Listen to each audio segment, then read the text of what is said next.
Tonight on NAIT NewsWatch. If you think you can't be a victim of fraud, you might be surprised to see who the biggest targets are. We're not going to arrest our way out of this problem. A piece of Edmonton's history has been stolen. If it can be recovered, then it can be restored. The bump in your car could mean a hit in your wallet. They actually seem worse this year than I've noticed in the past. NewsWatch starts now. Hello and welcome to NAIT NewsWatch. March 1st has kicked off this year's Fraud Prevention Month here in our city. That's right. Since 2009, every March, Edmonton police shine a spotlight onto one of Alberta's most committed crimes, fraud. Our Austin Steinhauer joins us live from the hallways of NAIT with more. Thanks, guys. Whether it is clearing out your spam folder, ignoring those weird texts, or screening your phone calls, a majority of us have been a victim of a scam in one form or another. That is why the Edmonton Police used the month of March to not only highlight the most common forms of scams out there, but also the best practices on how to deal with them.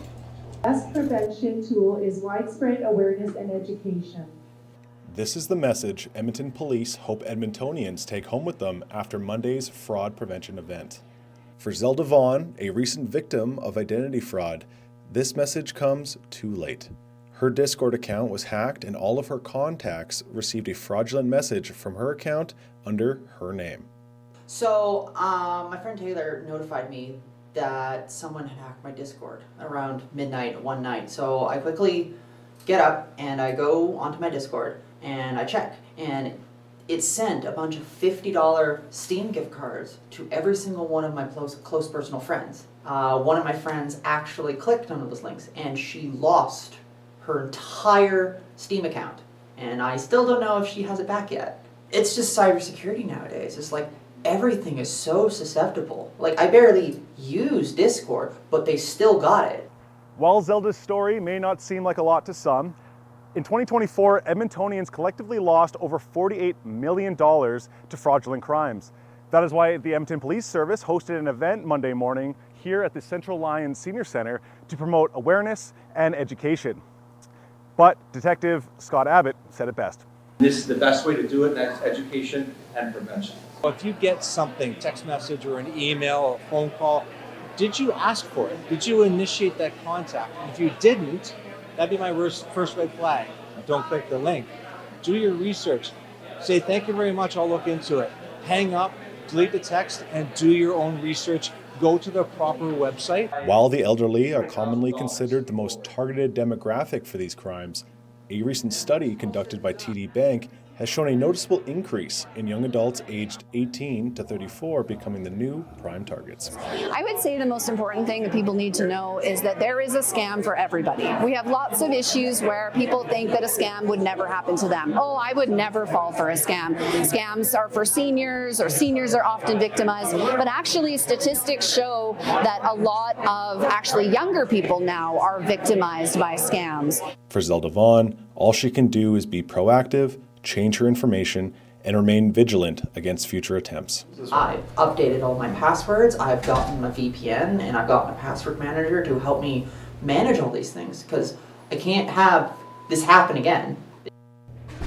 While attending Monday's event, police stressed that if you or someone you know is a victim or potential victim of a scam, to contact either the police or the Canadian Anti-Fraud Centre. It is always easier to prevent a scam than it is to solve one. So Austin, how many forms of fraud do we need to look out for? Well, Jasmine, there's around 30 forms of scams out there, but the most common ones are the identity theft and fraud, the biggest difference being stealing someone's identity, and fraud is using said stolen identity to then commit other fraudulent crimes. The romance scams are pretty big right now, where they will use emotional manipulation and other forms to try to extort money out of vulnerable people. And then investment scams is the most common one out there, where they will usually try to fish for a large sum of money into a fake business venture. Austin, with AI becoming more popular and widely used, are there any warning signs we should look out for? So Giuliani, the most common one that uses AI right now is the deepfake scam. What that does is scammers will typically call someone with dead air on their end, trying to prompt the potential victims to say something. They will then use an AI program to clone their voice, use that clone to then call their coworkers or family to then try to extort some money, pretending to be them in a vulnerable situation. Well, thanks, Austin. That's our Austin Steinhauer reporting live from the hallways of NAIT. You're watching NAIT NewsWatch, the next generation of news. A statue honoring Emily Murphy, one of Canada's most influential activists of women's rights, was stolen from its home in an Edmonton park. Now police are investigating how the statue disappeared, looking for witnesses and those responsible. The bronze statue was at the entrance of Emily Murphy Park since 1992, but now the statue is gone, leaving only a pair of bronze shoes behind. Emily Murphy fought for women's rights, but her legacy has been criticized for supporting racist policies. In 2021, the statue was vandalized with paint but was later restored. And now if the statue is found, a piece of story can be preserved. If it can be recovered, then it can be restored. Then we can actually work with the foundry to have it welded back onto the base where it was cut off from, then have it repatinated, and then it can go back on display again. City officials says that the statue was valued at around $250,000. Edmonton police are investigating the disappearance and asking for any tips or witnesses. Anyone who may have seen suspicious activity can contact EPS at 780-423-4567 or 377. Edmonton's roads take a beating every year, and potholes are a constant problem for drivers, cyclists, and pedestrians. Now, the city is testing AI to help stay ahead of the issue. Edmonton drivers are in for a rough ride as potholes are popping up everywhere. This year has been especially challenging as the city already filled 10 times more potholes than last year at the same time. And for drivers feeling the bumps, the complaints keep coming. We always have potholes, but for some reason this year I feel like they seem bigger and more of them. So I don't know if it's just the way that I go, but it actually does feel like there's more this year than usual. I am careful. I avoid streets that I know have issues with potholes. Oh, it's a lot of potholes. Damage the car, parts broken every time. Still, my car has a problem now. It will be good if they try to fill in the potholes whenever they can. That would help a lot. The city of Edmonton spends around $10 million a year fixing potholes, and the crews have been working hard. About 15,000 potholes have been filled so far this year. But with so many out there, there's still a long way to go. I was quoted that there's 8 million potholes in the city of Edmonton right now. And that's a lot, even if they bring off their snow crews to help out. So I think it's time for the private sector to get involved and help the city out here as best they can. With repairs currently underway, every effort counts. A co-op student created a new app called Report, and it helps the city track problem areas and predict where new ones might appear, saving time, money, and frustration. You can play a part too by reporting potholes online or calling 311 to get them fixed faster. EMS services is facing an overwhelming backlog of calls, with more patients needing urgent care than there are available ambulances, leaving many patients waiting longer for the critical care they need. Local paramedics says that the shortage of resources is causing delays in transferring patients from the emergency department to acute rooms. This leads to longer wait times as patients can't be handed off to the nurses until beds are free, resulting paramedics to wait longer with the patient. When we're waiting 2 hours, then we get cleared from the hospital, we're immediately going on a call because everyone else is also waiting 2 hours in the hospitals. And so our station time where we can actually go back, relax, have a break, have time to eat, that's not happening right now. Emergency services from outside of Edmonton are getting pulled out from their designated locations to help. Rosborough says that this is a clear wake-up call to prioritize the expansion of healthcare infrastructure, especially in Edmonton, to support first responders and ensure timely care for those who need it the most.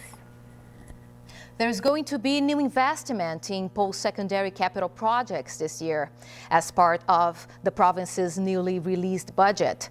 However, for many, the operating grants will remain the same for the coming year. While there is little new money, NAIT is welcoming the financial stability in planning for the year ahead. One of the biggest hits to post-secondary funding is make up for the loss in international student revenue. Officials say they are continuing to build on cost efficiencies to make up for that shortfall. The Alberta government contribution is set to increase by $5 million in 2025 to 2026. This helps lower-income students access post-secondary education, supporting those in one-year undergraduate, apprenticeship, and graduate-level programs. Budget 2025 provided consistency in our operational funding, apprenticeship funding, and a continued investment in the Advanced Skills Centre Planning and Design. As we navigate the year ahead, we will continue to make strategic decisions, grow domestic enrollment, and do our part in ensuring Alberta has the skilled workforce it needs. According to the fiscal plan, the provincial government is increasing funding by $20 million to $377 million for student aid, consisting individual scholarships, grants, and awards. The minister's specific business plan also says that funding for student loans will be from $50 million to $990 million. You know that feeling when you see the first signs of spring? Oh, it's the best. I just prefer warm weathers the most. Me too. And we want to know what you're most excited about for the spring. Head over to the Nuggets Instagram and join the conversation, and you can win a great prize. Coming up after the break, we have our weather forecast and our Try This segment. That's right. Logan takes us inside Edmonton's pyramid-shaped botanical gardens. This is Evelina Zanari for NAIT NewsWatch. I am at the Edmonton Expo Centre where the Alberta Craft Beer Festival will be happening this weekend. All that and more coming up next on your entertainment news. I'm Ryan Weisner. Will these two need their mud boots or their winter boots? I have your forecast coming up.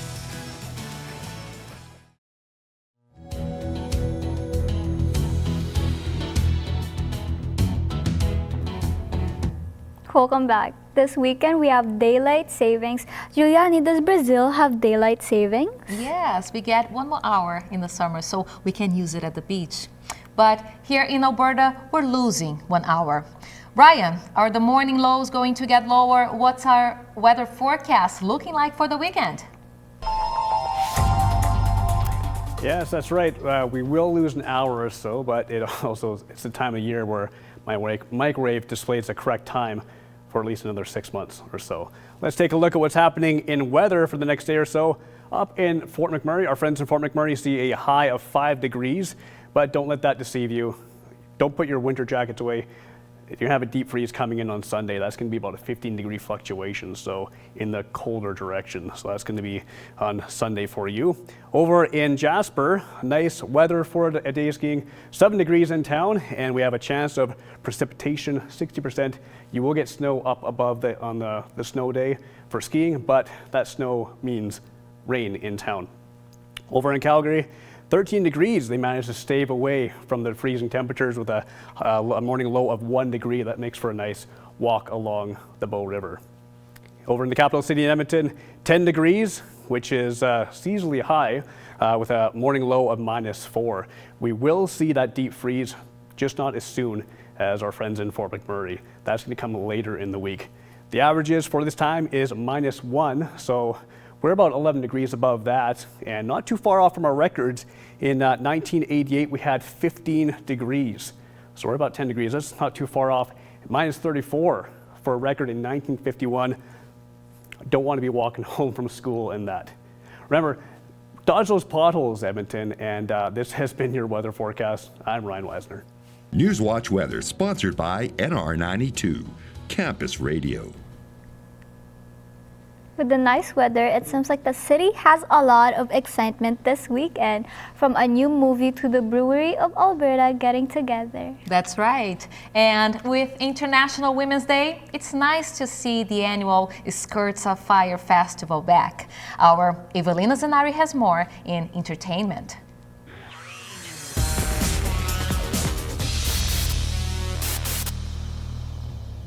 Thanks, guys. Local breweries and beer enthusiasts from across the province are gathering in our city for one of the largest craft beer showcases in North America. We very much have a very strong brewing and distilling culture here in Alberta. More than 300 exhibitors will fill the halls of the Edmonton Expo Centre for an event connecting those with a shared passion for artisanal brewing. The Edmonton Craft Beer Festival boasts live entertainment, educational seminars, and domestic drinks from various community-based vendors. The event highlights the importance of supporting local businesses by choosing craft products. I think it's a really good time to talk about local and Canadian stuff in particular right now. And when you talk about brewing and distilling in this province, it is a very closed loop system. And what I mean by that is the ingredients are grown here, then it's processed into spirits or beer, and then it's consumed here. And that process all stays within very, very close to home. So almost exclusively all our breweries are Canadian, and the vast majority are from Alberta or Western Canada. And that's the same true for the distilleries too. There's 42 different distilleries in the province now. There's over 200 breweries. Craft community in Alberta is very important for us and for the general public to be able to support. We are huge employers, so we employ a lot of people, and we use a lot of products that are grown locally. The beer festival is always a good time, so it's a unique experience to be able to walk around and you get to try a variety of different beers, which there's not many places that you can do and sample from so many different places, right, at the same time, which allows a great variety for consumers. The Edmonton Craft Beer Festival runs this weekend from Friday to Saturday. A local arts festival is bringing together multidisciplinary artists in a celebration of identity, diversity, and storytelling. The Skirts of Fire Festival seeks to recognize underrepresented artists, including women, non-binary individuals, and members of the LGBTQ2S+ community. A featured draw this year is the production of Dance Nation, which runs out of the Gateway Theatre in Old Strathcona for the entire duration of the festival. Over the years, the event has grown to include more than 100 artists and an average of 3,000 attendees. Accessibility and inclusivity remain at the forefront as the organization seeks to maintain the values instilled by festival founders. The festival was founded back in 2012 based on the severe underrepresentation of women in the arts on professional stages, and it started kind of with theater, but the more we did research, we found it happens kind of across all art forms. What comes to mind about the impact of this festival is the artist response. A lot of the time we'll hear back from artists that they might not have had the opportunity to do their show or share their story in the way that they could at Skirts of Fire. That really has stood out to me because we'll receive feedback from the teachers and from the students directly about what it meant to see their stories reflected on stage. The Skirts of Fire Festival runs from March 6th to 16th at various locations around the city. A gripping new thriller, Novocaine, hits theaters this month. So, what's your deal? My deal? I'm just a regular guy with a regular job, but I've got this condition where I don't feel pain. Hey, there we go. Novocaine, directed by Dan Burke and Robert Olson, follows Nathan Kane, played by Jack Quaid, a mild-mannered bank executive born with a rare condition that makes him immune to physical pain. When his girlfriend Sherry, played by Amber Midthunder, is taken hostage during a bank robbery, Nathan's unique condition becomes his greatest asset in a high-stakes rescue mission. The film is filled with suspense and unexpected twists, sure to leave viewers on the edge of their seats. In partnership with Paramount, NAIT NewsWatch is giving one lucky winner 2 tickets to the pre-screening event happening next week at the Scotiabank Theatre. To enter, follow NAIT NewsWatch on Instagram and answer the trivia question, who is Jack Quaid's famous father? It sure is a busy weekend for events here in the city. Are there any events that you guys are planning on checking out? I love theater, so I might catch one of the shows at the festival for sure. Well, for me, as I am also hoping to learn some new art skills, so that will be the perfect opportunity for me. Thanks, Evelina. Thank you. Well, spring is arriving fast and the sun is finally starting to warm our frigid city. But you don't have to wait for April showers to see the flowers bloom. Our Logan Thompson heads to Edmonton's own botanical gardens for this week Try This.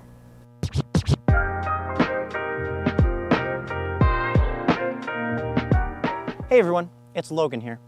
Today I'm at the Muddart Conservatory with Taylor, and we want to show you all the little things that are hiding inside these pyramids here. A lot of people think that the Muddart is just plants and flowers, but we want to show you that there's actually a lot more to them. So join us inside and we'll show you exactly what you can do. Priding itself on its relaxing and tranquil atmosphere, the Muddart Conservatory is a great place to find a spot and relax. Consisting of 4 pyramids, the temperate, tropical, arid, and of course feature pyramid, each one holds something special for you to enjoy. Kind of like these guys here. Taylor and I took the time to name the fish in the feature pyramid and even relax under Mars. Or in the temperate pyramid, where we searched for some gnomes who were pretty good at hiding. In the arid pyramid, I tried my best not to get pricked by a cactus, even if the spines were kind of enticing. And I kept an eye out for all of the interesting critters scattered inside. The tropical pyramid is my personal favorite. Although it might be human inside, Taylor and I had lots of fun finding some of the more, well, unique plant names. I love it. But what really stands out amongst the flora and fauna are the dedicated staff. We want people to come and enjoy their time here, but we also want people to stay a little longer because there's lots to see here. We just want to make our customers and our members feel like relaxed and comfortable. So if you find yourself a couple hours to spare, why not make the journey down to Edmonton's own Great Pyramids and try this. Well, Juliani, since I've already been there, I would definitely recommend checking it out. It looks exciting. I should visit sometime. Well, of course. Thanks for watching NAIT NewsWatch. We'll see you again next week for our special Try This show.